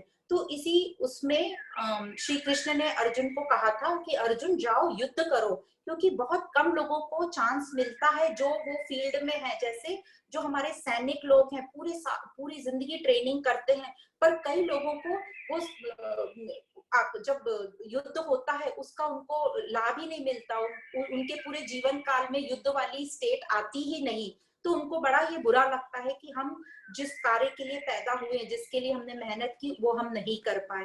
तो श्री कृष्ण अर्जुन को बोलते हैं तुम तो बहुत लकी हो कि तुम क्षत्रिय हो और तुम एक योद्धा हो और तुम्हारे सामने युद्ध है, तो जाओ युद्ध करो, अपने स्वधर्म का पालन करो, अपने कर्तव्य का पालन करो। तो ये हुआ सात्विक यज्ञ। अब राजसिक यज्ञ क्या है? राजसिक यज्ञ है, ये लोग सिर्फ केवल मुझे क्या मिलेगा इससे, अपना स्वार्थ रहता है उनको, वो अपने ज्ञान का, अपने धन का दिखावा करना चाहते हैं, तो शो ऑफ करना चाहते हैं, इसको दंभ जिसको कहते हैं, दिखावटीपन। तो ऐसे यज्ञ से उनको बहुत शांति की प्राप्ति नहीं होती, न ही उनको प्रसन्नता मिलती है। थोड़ा टेम्पररी उनको प्रसन्नता मिल जाती है, पर शांति तो उनको कदापि नहीं प्राप्त होती। तो ये हुए राजसिक यज्ञ, जो सिर्फ दिखावटीपन और स्वार्थ भावना से किए जाते हैं। फिर है तामसिक यज्ञ। तामसिक यज्ञ मतलब जो तामसिक व्यक्ति होते हैं, जिनमें तामसिक गुण रहते हैं, वे कैसे करते हैं? वे बिना श्रद्धा के, बिना श्रद्धा के मतलब उनको कोई उसमें, श्रद्धा में एक हमने समझा था विश्वास, समझ और निरंतरता। तो उनको निरंतरता नहीं रहती, कभी कर लिया कभी नहीं किया, आलस में है तो नहीं किया, कभी किसी ने जोर जबरदस्ती करी तो कर लिया। तो ये भी एक दिखावटीपन के ही लिए करते हैं जब भी करते हैं, पर आलस में इनकी निरंतरता, कंसिस्टेंसी जो रहती है नहीं रहती। ये बिना अन्न दान, अन्नदान, बिना अन्नदान के, बिना दक्षिणा के, बिना मंत्रों के और अपमान मतलब मनमानी इच्छा से करते हैं। तो बिना अन्न के मतलब, यहाँ अन्न का मतलब है हमारा बेसिक रिक्वायरमेंट, जैसे रोटी, खाना, भोजन, पानी। तो इस प्रकार से यहाँ बोल रहे हैं कि जो भी हम कर्म करते हैं और हमारे घर जो कोई कर्म करने आते हैं, जैसे दूसरी चीजें, जैसे कोई साफ सफाई करने आया है या घर ठीक करने आया है या पेंट करने आया है, तो उनको हम भोजन और पानी का भी नहीं पूछना। ये हुआ बिना अन्नदान के। बिना दक्षिणा के मतलब हम उनको जो हमने ठहराया था पैसा, वो भी घिसपिस करके देना, कि नहीं नहीं तुमने तो ये कम किया, तो उसमें से हम कटौती करने लगते हैं। तो ये जो तामसिक गुण वाले हैं, ये किसी का पेमेंट भी पूरा ठीक तरीके से नहीं करते, उसको देंगे तो रुला रुला के पेमेंट करते हैं, कोशिश करते हैं कितना हम काट लें उसमें से। तो ये हो गया बिना दक्षिणा के। फिर है बिना मान के, वो जो भी उनके घर कार्य करते हैं, यदि पंडित हों, पूजा के लिए बुलाया वो, या जो भी है, उनका ये बिल्कुल मान नहीं करते, अपमान ही करते, उनको ये नीच, ये सोचते इनका तो काम ही है ये करना, आके हमारे घर आके कर दिया तो कौन सी बड़ी बात है, तो उनका ये मान सम्मान नहीं करते। फिर बिना मंत्रों के, बिना मंत्रों के मतलब जो कर्म हम बिना लक्ष्य के कर रहे हैं, हमें कुछ नहीं पता कि पर्पस क्या है, हम क्यों कर रहे हैं, हम ना हमारे लक्ष्य क्लियर है ना पर्पस क्लियर है, तो ये जो इस तरीके से जब हम काम करते हैं, तो ये हो गया बिना मंत्रों के। अब मंत्र क्यों कहा है यहाँ? क्योंकि मंत्रों में एक पावर होता है जो हमको अपने गोल से बांधे रखते हैं। जैसे हम सबके कुछ कुछ नियम धर्म है कि हम ये रोज एक पाठ करेंगे, ये करेंगे, तो वो हम उससे बंधे रहते हैं। तो मंत्रों का मेन रोल है हमें अपने लक्ष्य से बांधे रखना, उनमें वो पावर होता है कि अपने लक्ष्य से हमें बांधे रखता है। पर अभी जो हम कर रहे हैं वो फिजिकली कर रहे हैं कि बस हमारा रोज का एक नियम है, कर लिया, जल्दी जल्दी जल्दी कर लिया और उसको छोड़ दिया, उसकी बात हम आगे करेंगे। तो इस प्रकार बिना मंत्रों का मतलब है कि बिना लक्ष्य के, बिना पर्पस के, बस ऐसे ही करते आ रहे हैं, तो उस व्यक्ति को कभी भी मन की शांति नहीं प्राप्त होगी। तो इस प्रकार हमने पढ़ा कि ये तामसिक यज्ञ इस तरीके का होता है, वो बिल्कुल भी किसी को मान नहीं देते हैं, हालांकि अपमान ही करते हैं, पैसे नहीं देते, दक्षिणा नहीं देते, मतलब घिसपिस करते हैं देने में। तो यह हुआ तामसिक यज्ञ। तो हमने यज्ञ पढ़ लिया, सात्विक, राजसिक और तामसिक। अब तप पर आते हैं। तो जो तप होता है, सात्विक, ये तप में भी अलग अलग चीजें बताइए। तो सात्विक तप शरीर का, सात्विक तप वाणी का, और सात्विक तप मन का। तो मन, वाणी और शरीर, 3 तप हम पढ़ेंगे। तो जो सात्विक तप वाले होते हैं, शरीर के तप वाले, उनको कहा गया है देव, द्विज, गुरु, प्राज्ञ, पूजन। अब ये जो पूरे का मीनिंग क्या है, देव, द्विज, गुरु, प्राज्ञ, पूजन, ये 5 चीजें बताई हैं।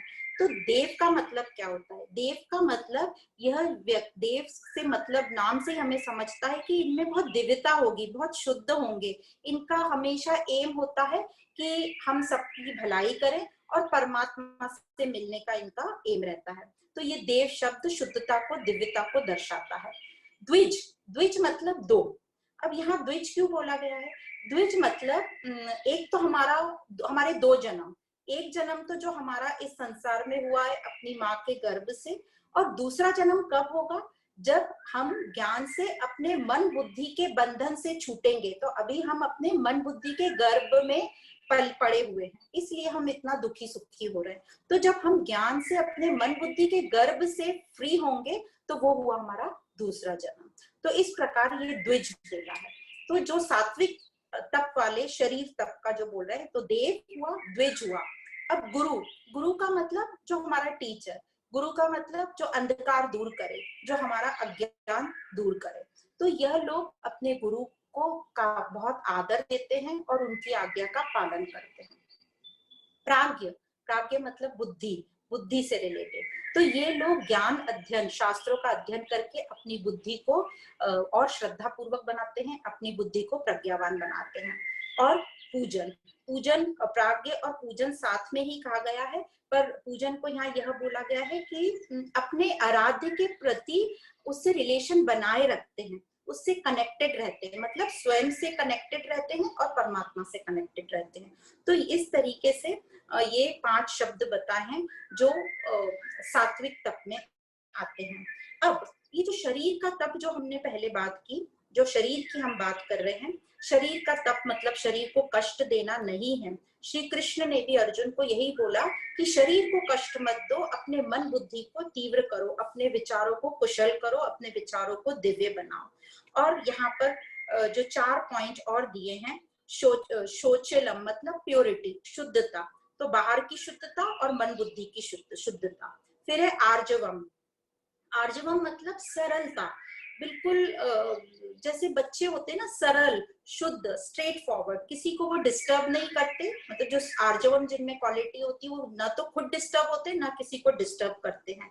तो वो संसार में भी बहुत अच्छे से रहते हैं, अपनी ड्यूटी अच्छे से करते हैं और अंदर अपने आप से कनेक्टेड रहते हैं, शांत रहते हैं, और उनकी ये तप निरंतर चलती रहती है। इसमें एक बड़ा अच्छा दृष्टांत है, जैसे सरलता और शुद्धता का हम समझें तो एक गांव में एक बार सूखा पड़ गया। तो वो गांव वालों ने सोचा कि एक प्रार्थना करी जाए या यज्ञ किया जाए जिससे बारिश हो जाए। जैसे हम सबको मालूम है, हम सबके दिमाग में है कि यज्ञ होते हैं तो बारिश होती है। तो उस गांव के लोगों ने सोचा कि यज्ञ किया जाए तो वर्षा होगी। तो बहुत सारे लोग इकट्ठे हुए यज्ञ के मैदान में, हजारों लोग इकट्ठे हुए, पर उन हजारों लोगों में से सिर्फ एक छोटा बच्चा ऐसा था जिसके हाथ में छाता था। मतलब उसको पूरी श्रद्धा थी कि हम यज्ञ करने जा रहे हैं वर्षा के लिए, तो वर्षा तो अवश्य होगी। तो इसको कहते हैं श्रद्धा, विश्वास। तीसरा है इसमें, तो फर्स्ट हुआ शौचलम, आर्जवम, अब है ब्रह्मचर्य। ब्रह्मचर्य मतलब ब्रह्म में रमण करने वाला, मतलब पूरे टाइम चिंतन मनन में रहेगा, विचरता रहेगा कि मैंने जो सुना है उसका मनन चिंतन करेगा और उसको अनुभव में लाने की कोशिश करेगा। फिर है अहिंसा। अहिंसा तो हम जानते हैं, नॉन इंजुरी, मतलब किसी भी प्राणी को किसी भी तरीके का पीड़ा नहीं पहुंचाने का। तो इस प्रकार ये जो सात्विक तप है वह है जिनका मन और इंद्रियां पूरी तरह कंट्रोल में है, और जिनका मन और इंद्रियां पूरी कंट्रोल में होती हैं उनको बोलते हैं गोस्वामी। गो मतलब इंद्रियां, इंद्रियों के स्वामी। और हम सब एग्जाम्पल भी पढ़ते हैं, नाम भी पढ़ते हैं, गोस्वामी तुलसीदास, गोस्वामी वल्लभाचार्य जी। तो ये सब गोस्वामी का मतलब होता है अपने मन और इंद्रियों पर पूरा कंट्रोल। तो अब हमें ये समझ में आ गया कि शरीर को कष्ट देना तप नहीं है। तो तप क्या है? जैसे कई लोग सोचते, हमारी धारणा है कि सुबह सुबह उठ के ठंडे ठंडे पानी से नहाना ये तप है, ये गंगा में एकदम ठंडी के दिनों में ठंडी में डुबकी ठंडे पानी में लगाना ये तप है। तो यह तप नहीं है। कई लोगों को ये कि इतनी प्रदर्शना दे देना, इतनी बार मंदिर चढ़ाना जाना, इतना ये फूल पत्ती चढ़ाना ये तप है। ये तो करो जो करना है, पर यह तप नहीं है। तप क्या है? तप ये है अपने स्वधर्म में जीना, मतलब विवेकपूर्ण अपना जीवन जीना, अपने मन बुद्धि को चेंज करना ही सबसे बड़ा तप है। तो जो परिवर्तन करना है हमें अपने मन बुद्धि लेवल पे करना है। तो ये था सात्विक तप शरीर का। अब सात्विक तप वाणी का। वाणी को हम सब जानते हैं, अपनी जो भी हमारी वाणी होती है, अपने शब्दों पे हमें विशेष ध्यान देना है। ऐसे शब्द बोलना है जो किसी के भी मन में द्वेष उत्पन्न नहीं करे, किसी को भी परेशान नहीं करे। तो शब्द मीठे, मधुर और हितकारी हों, मतलब सत्य हो, प्रिय हो और हित में हो। सत्यम, प्रियम, हितम, जैसे हमने पहले भी पढ़ा था। सत्य मतलब ट्रुथफुल तो है ही, उसके बाद प्रियम मतलब प्लेजेंट हो, सुनने में अच्छा लगे, और हितम मतलब बेनिफिशियल हो, सामने वाले का उससे कुछ फायदा हो। तो इसलिए कैसे करें हम सत्यम, हितम, प्रियम? कई लोग देखते हैं हमने तो सच बात बोल दी, अब उसको जो समझना है समझे। नहीं, ये नहीं है हमारी पूरी तब। तो क्या करें? कई लोग बोलते हैं कि हमारे में तो ये आर्ट ही नहीं है, हमें तो अच्छा बोलना आता नहीं है, हमने तो जो मुंह में आया फटाफट बोल दिया।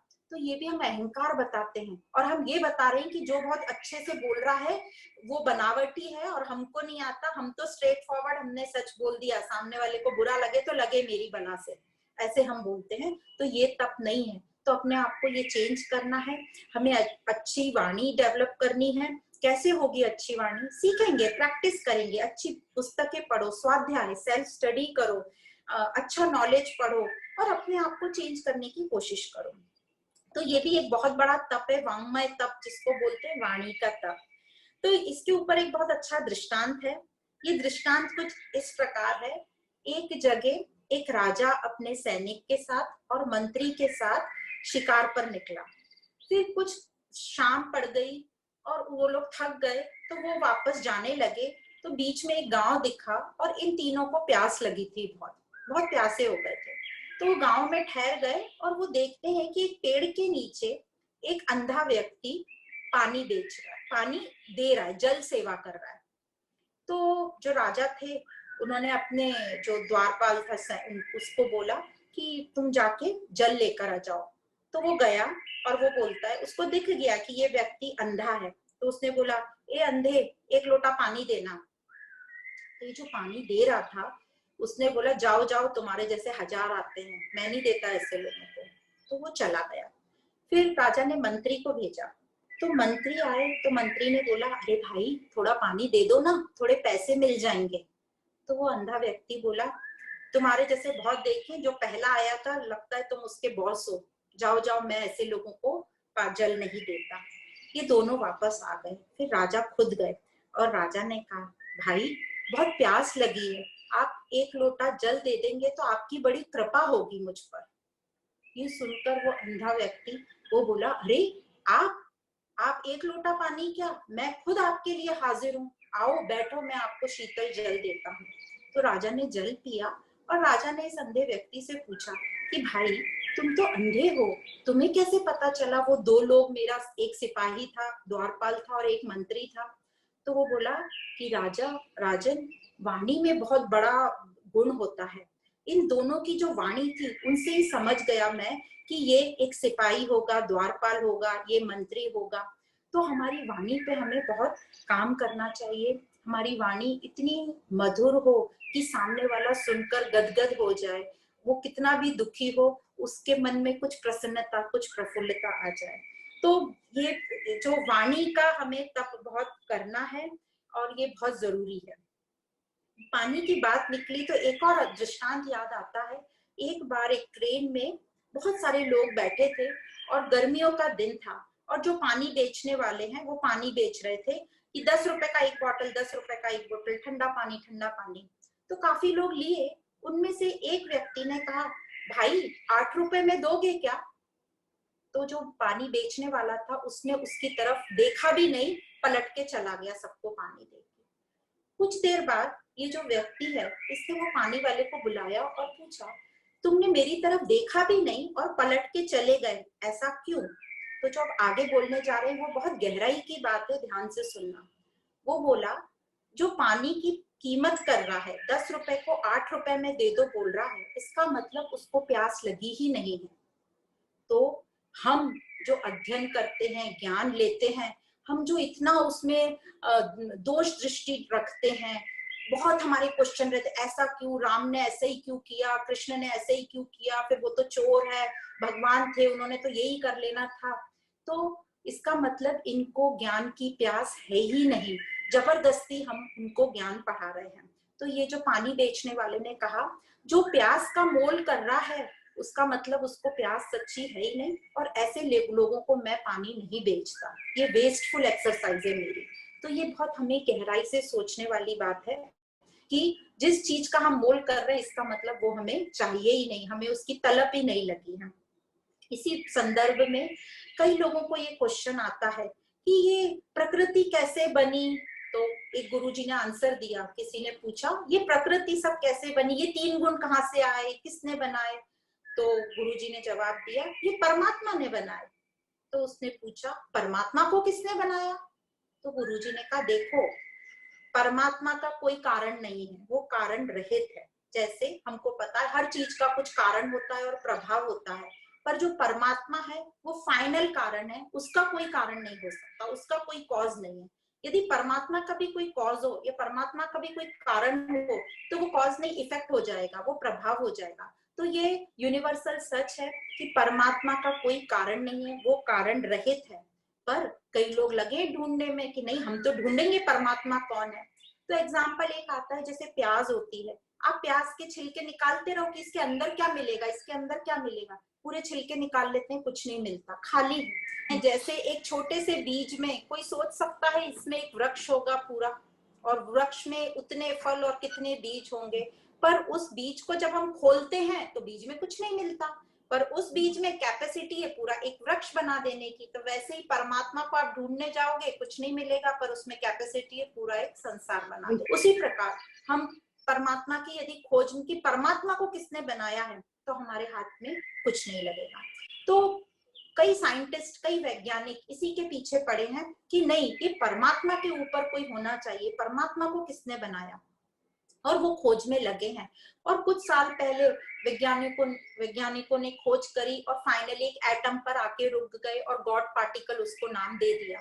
तो यहीं पर तकरार आती है स्पिरिचुअल लोगों की और वैज्ञानिक लोगों की। वो बोलते हैं कि परमात्मा का भी कोई कारण होगा, और आध्यात्मिक लोग बोलते हैं परमात्मा ही सबका कारण है।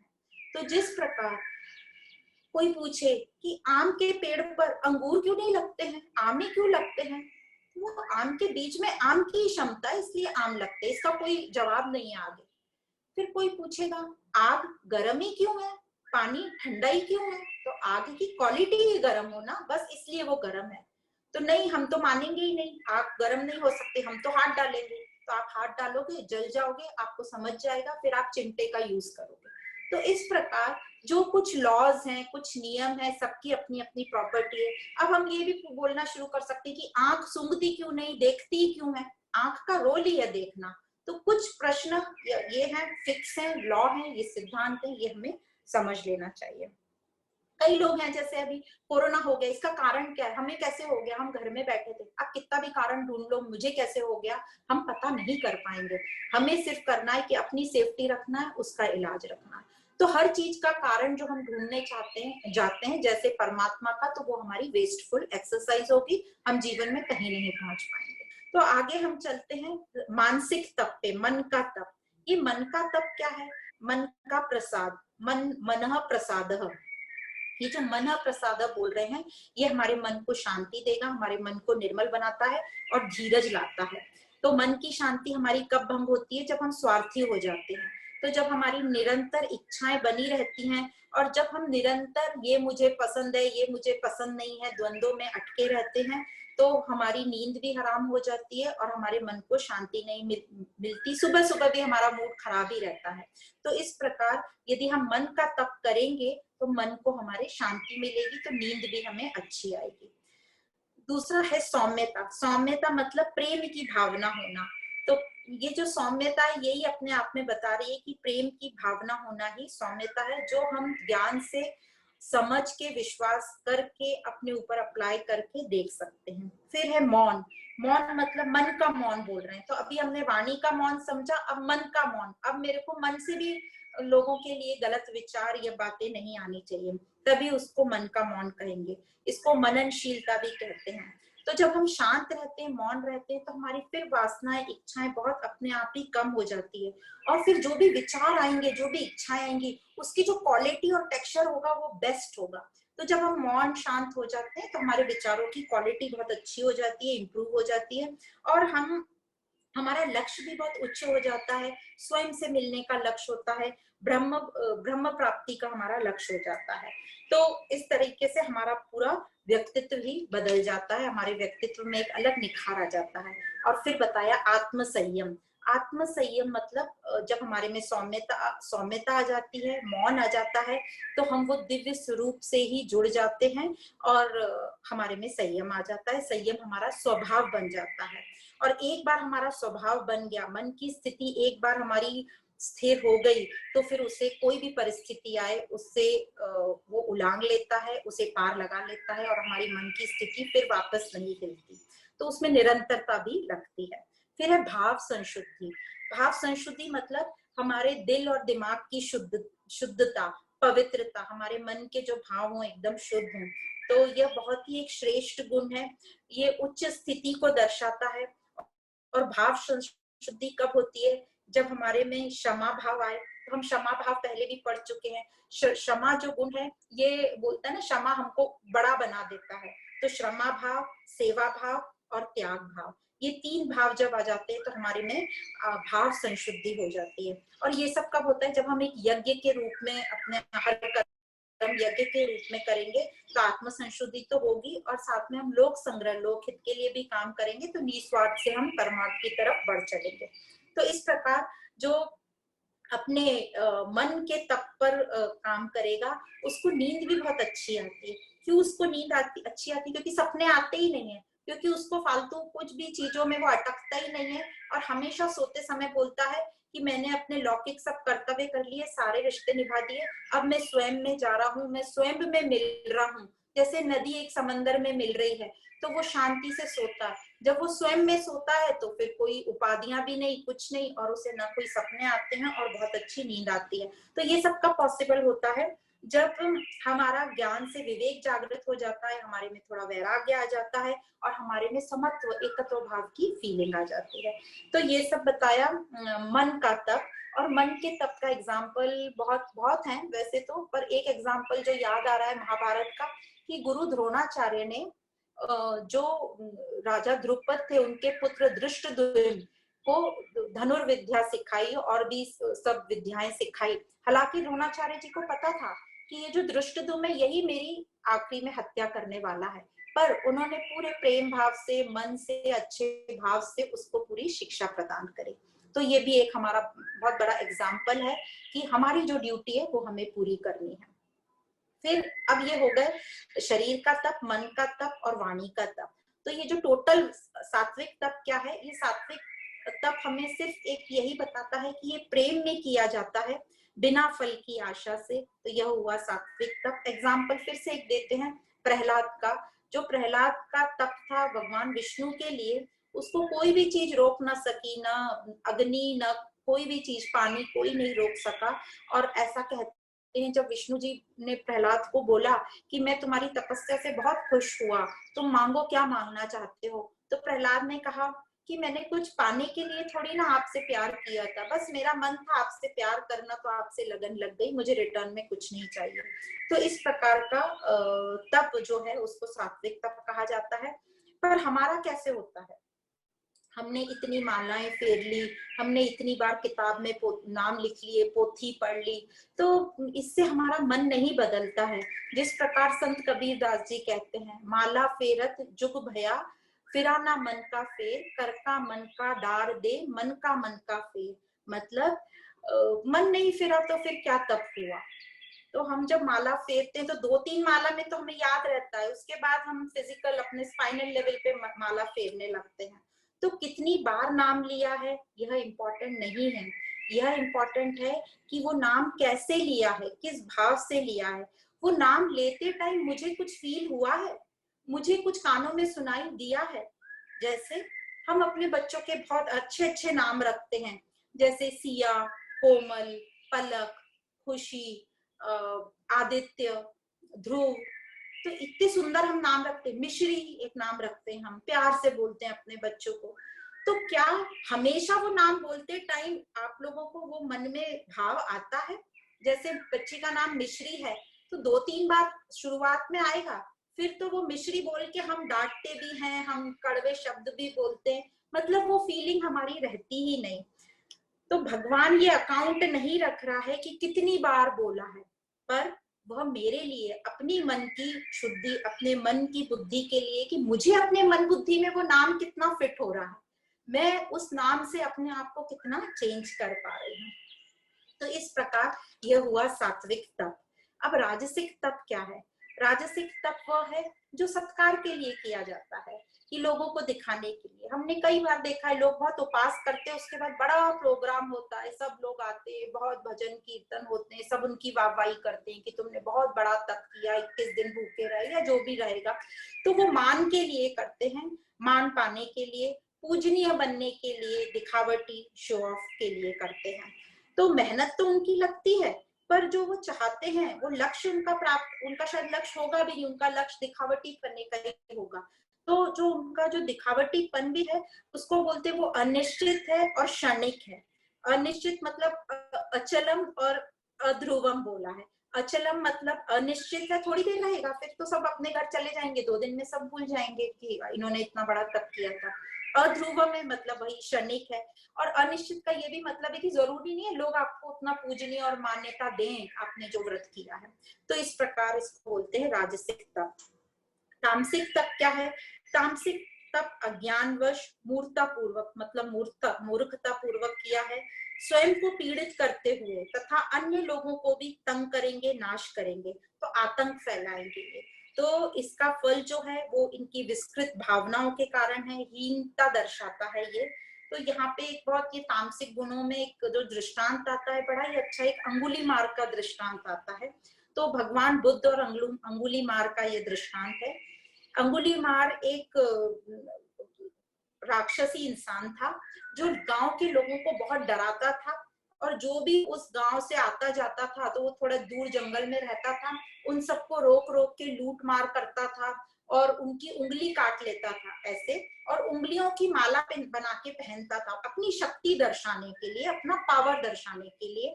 अहंकार था उसमें बहुत। तो एक बार भगवान बुद्ध उस गांव में गए, और भगवान बुद्ध का सत्संग जब पूरा हुआ, तो वो उस गांव से बाहर निकलने लगे। तो लोगों ने कहा इस रास्ते से मत जाइए, ये रास्ते में अंगुली मार पड़ता है, तो आप ये रास्ता छोड़ के दूसरे रास्ते से जाइए। तो भगवान बुद्ध ने कहा नहीं नहीं, मैं इसी मार्ग से जाऊंगा, मुझे देखना है अंगुली मार्ग कौन है, कैसा है।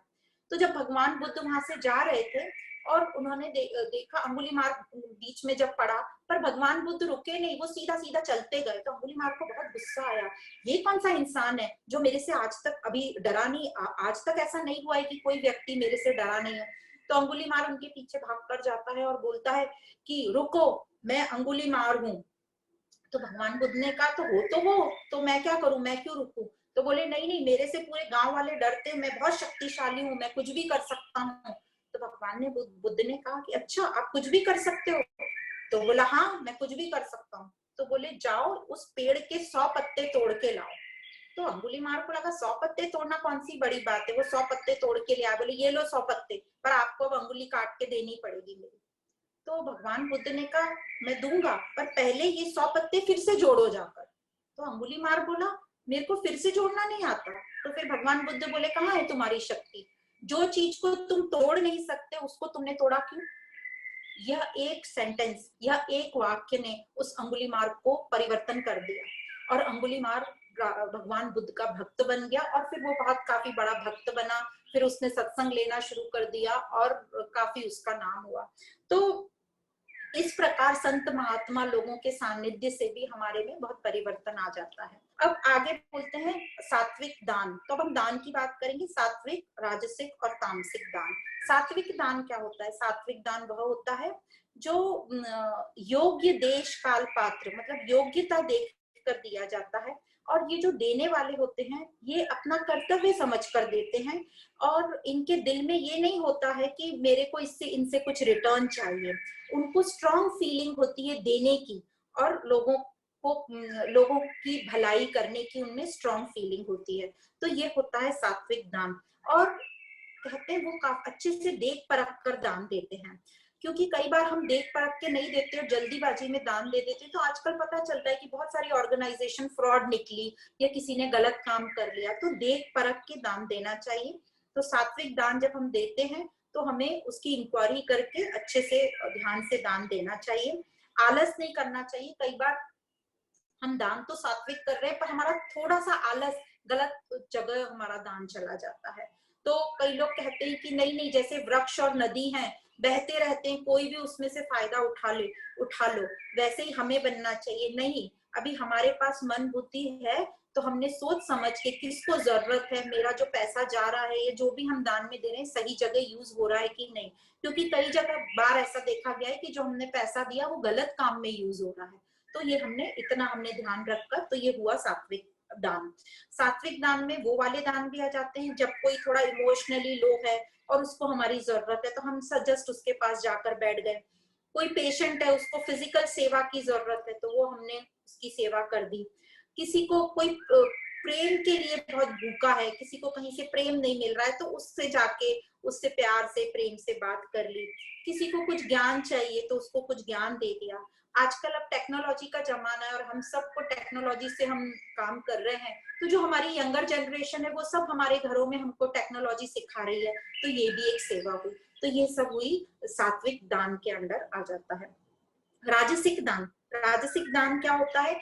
जिसको रिटर्न में कुछ चाहिए, तो वो मिनिस्टरों के घर भी जाएगा पर वहां भी अच्छा अच्छा, उसकी हैसियत नहीं भी होगी तो अच्छा बड़ा गिफ्ट देगा, और क्योंकि उसको रिटर्न में कुछ चाहिए, उसको उनसे बिजनेस चाहिए या डोनेशन चाहिए इस तरीके का, या फिर उनको उनसे जान पहचान करनी है, रिश्ते बनाने हैं अपने, भले आज के लिए नहीं कभी और के लिए। तो ये लोग बड़े बड़े गिफ्ट का आदान प्रदान करते हैं क्योंकि इनको इनसे कुछ चाहिए होता है।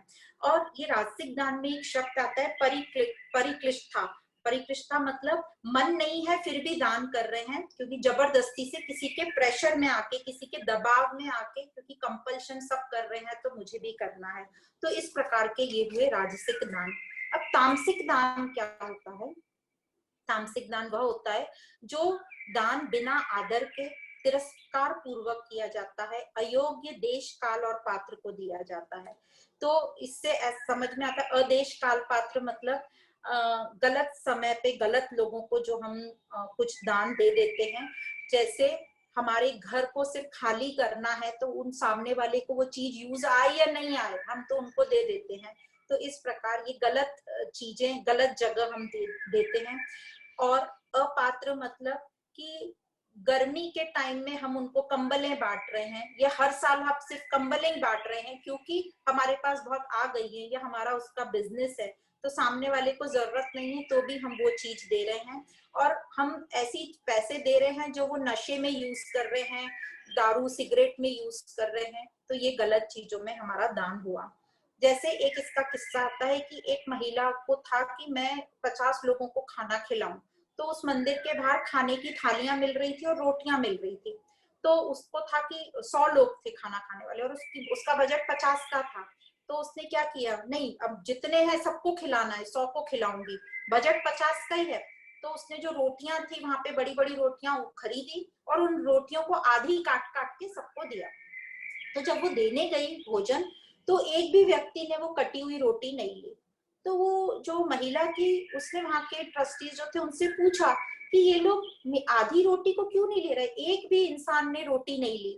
तो उन्होंने कहा कि यहाँ पे ऐसा सिस्टम है शायद कि ये जो रोटी लेते हैं क्योंकि इनका पेट भरा हुआ रहता है, तो ये रोटी वो दुकानदार को वापस करते हैं, तो जो 5 रुपए की रोटी हम खरीदते हैं वो ये शायद 4 रुपए में वापस करते होंगे। तो आधी कटी हुई रोटी कौन लेगा दुकानदार वापस, इसलिए आपका ये रोटी ये भोजन किसी ने। तो जितनी अपनी श्रद्धा है उतना दो, ऐसा कट पिट करके हम चीजें ना दें कि किसी और को भी वो यूज नहीं आए। तो ये होता है तामसिक दान। फिर अनादर पूर्वक मतलब बिना आदर के हम किसी को कुछ देते हैं, जैसे जल्दीबाजी में अपने पर्स में से कुछ फटा टूटा नोट निकाल के दे देंगे, बस देना है इसलिए, अहंकार या जो भी रीजन हो, तो ये हुआ अनादर पूर्वक देना।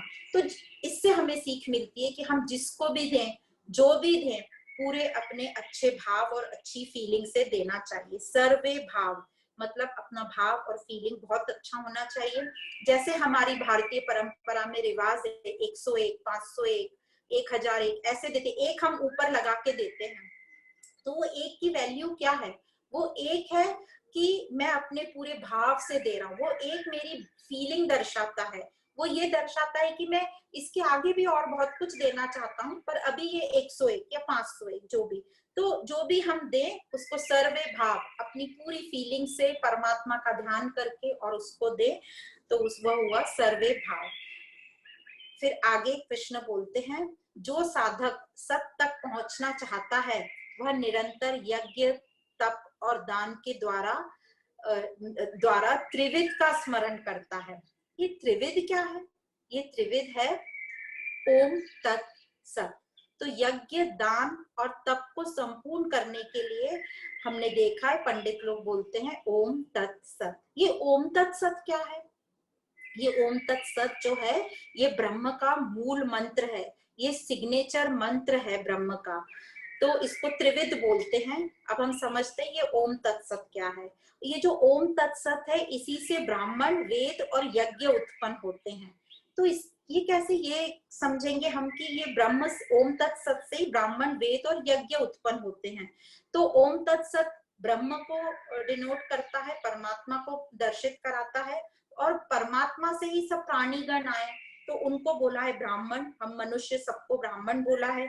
और हम सब जो ब्राह्मण प्राणी मनुष्य हैं, हम सब में अज्ञान आ गया है 3 गुणों के कारण, तो अशुद्ध हो गए हैं। अब अज्ञान का नाश करने के लिए हम ज्ञान की तरफ बढ़ते हैं, तो जो वेद हैं यहाँ से उत्पन्न हुए फिर से, तो वेदों से हम ज्ञान लेते हैं और अज्ञान का नाश करते हैं।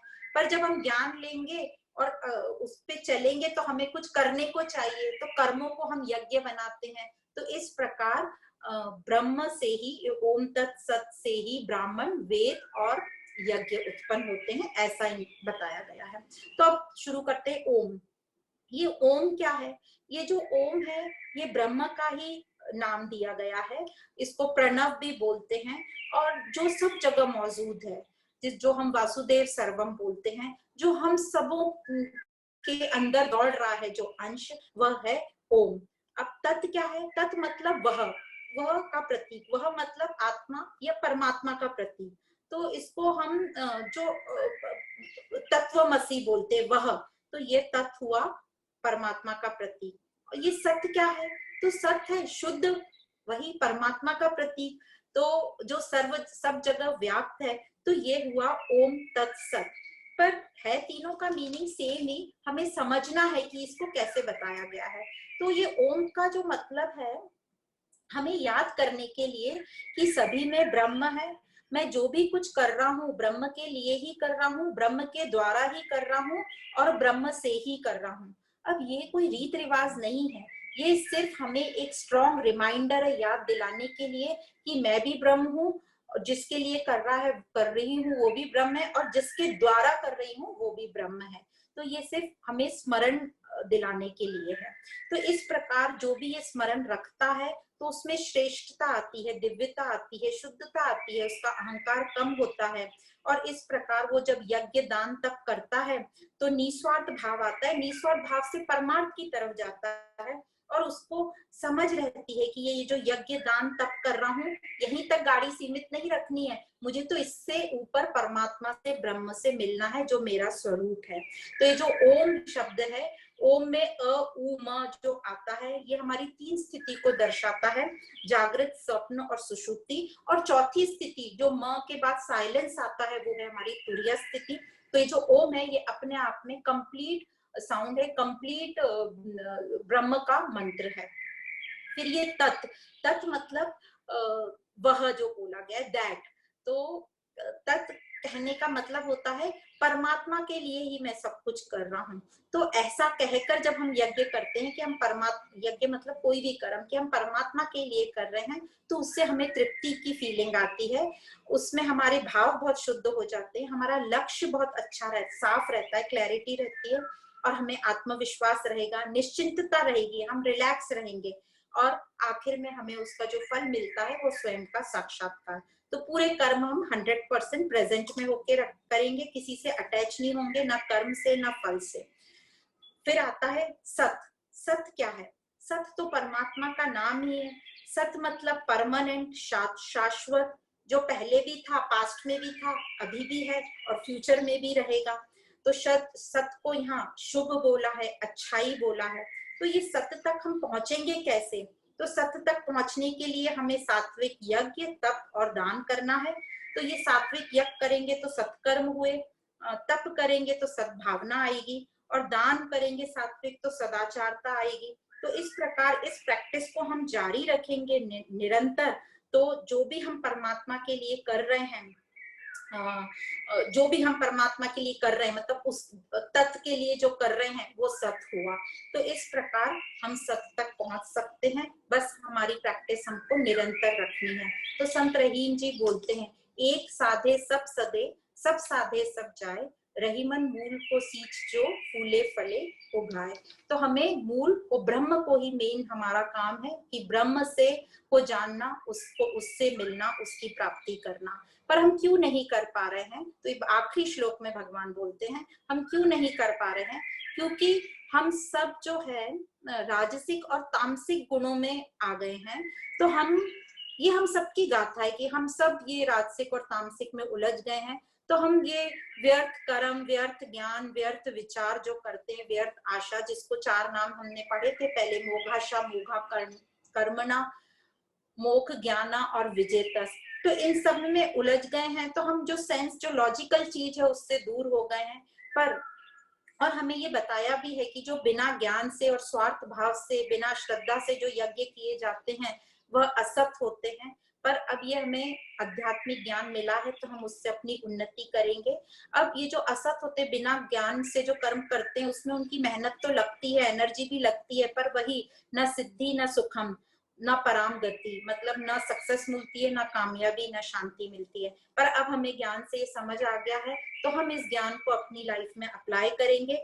और भले ही हम इंटेलिजेंट नहीं हो, हम टैलेंटेड नहीं हो, पर हम जो भी करें वो श्रद्धा से करें तो हमें पूर्णता की फीलिंग आएगी। श्रद्धा हम सभी के पास होती है, तो छोटी सी भी चीज करें तो उसे हम श्रद्धा से करेंगे। तो हमेशा अपना लक्ष्य याद रखें कि स्वयं से जुड़ना, परमात्मा को पाना मेरा लक्ष्य है। एग्जाम्पल जैसे मीराबाई, कर्माबाई, हनुमान जी, प्रहलाद, ध्रुव, संत सूरदास जी, संत रहीम जी, संत तुलसीदास जी, संत कबीर, ये सब हमारे सामने एग्जाम्पल है। तो पूर्ण विश्वास के उदाहरण के साथ हम आज के वाणी को विराम देंगे। उदाहरण कुछ ऐसे हैं, एक छोटा बच्चा जब उसके पिता उसको ऊपर हवा में उछालते हैं तो वो गदगद करके हंसता है, प्रसन्न होता है। क्यों? क्योंकि उसको पूरा विश्वास है कि जो नीचे वो मेरा पिता है वो मुझे संभाल ही लेगा। उसी प्रकार हम सब ट्रेन में घूमते हैं, प्लेन में जाते हैं, हम किसी ने भी न तो ट्रेन का ड्राइवर देखा है न प्लेन का पायलट देखा है, पर हमें पूरा विश्वास होता है कि हम कल सुबह मथुरा स्टेशन पर पहुंच जाएंगे। तो ये क्या है? यह विश्वास है हमारा। हमने उसे देखा नहीं है फिर भी हमें विश्वास है। तो जब हमें ट्रेन के ड्राइवर पर विश्वास है तो हमें अपने जो जीवन की हमारी गाड़ी चला रहा है उस ड्राइवर पर हमें विश्वास क्यों नहीं है? तो अपने पर विश्वास रखिए, अपने स्वरूप पर, अपनी शक्ति पर पूरा विश्वास रखिए, उस परमात्मा की शक्ति पर विश्वास करिए। और हर कर्म में श्रेष्ठता लाने के लिए जो पासवर्ड है वो एक ही है, श्रद्धा। तो शास्त्रों से अपनी श्रद्धा को हम बढ़ाएंगे और इस प्रकार हमारे हर कर्म यज्ञ में परिवर्तित होकर हम सात्विक प्रवृत्ति में आएंगे और हमारी श्रद्धा सात्विक होगी, जो रियल की श्रद्धा है। तो ओम तत्सत। इस प्रकार श्रीमद् भगवद गीता उपनिषद ब्रह्म विद्या योग शास्त्र श्री कृष्ण अर्जुन संवाद के रूप में श्रद्धात्रय विभाग योग नामक 70वां अध्याय यहाँ समाप्त होता है। आप सभी को बहुत बहुत धन्यवाद एवं प्रणाम।